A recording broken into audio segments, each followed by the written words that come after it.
మోసపూరిత హామీలతో అధికారంలోకి వచ్చిన కాంగ్రెస్ పార్టీ ప్రజలకు హామీల పేరుతో బాకీ పడ్డ మొత్తాన్ని తక్షణమే చెల్లించాలని ఉప్పల్ ఎమ్మెల్యే బండారు లక్ష్మారెడ్డి డిమాండ్ చేశారు.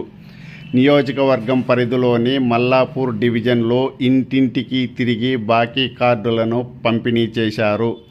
ఈ సందర్భంగా ఆయన మాట్లాడుతూ రైతు బంధు మొదలుకొని మహిళలకు, యువతులకు, వృద్ధులకు ఇచ్చిన హామీలను నెరవేర్చడంలో ముఖ్యమంత్రి రేవంత్ రెడ్డి ప్రభుత్వం విఫలమైందని విమర్శించారు.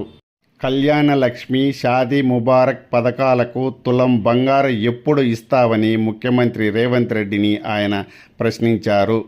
ఈ కార్యక్రమంలో కార్పొరేటర్లు, మాజీ కార్పొరేటర్లు, బీఆర్ఎస్ పార్టీ నాయకులు, కార్యకర్తలు పెద్ద ఎత్తున పాల్గొన్నారు.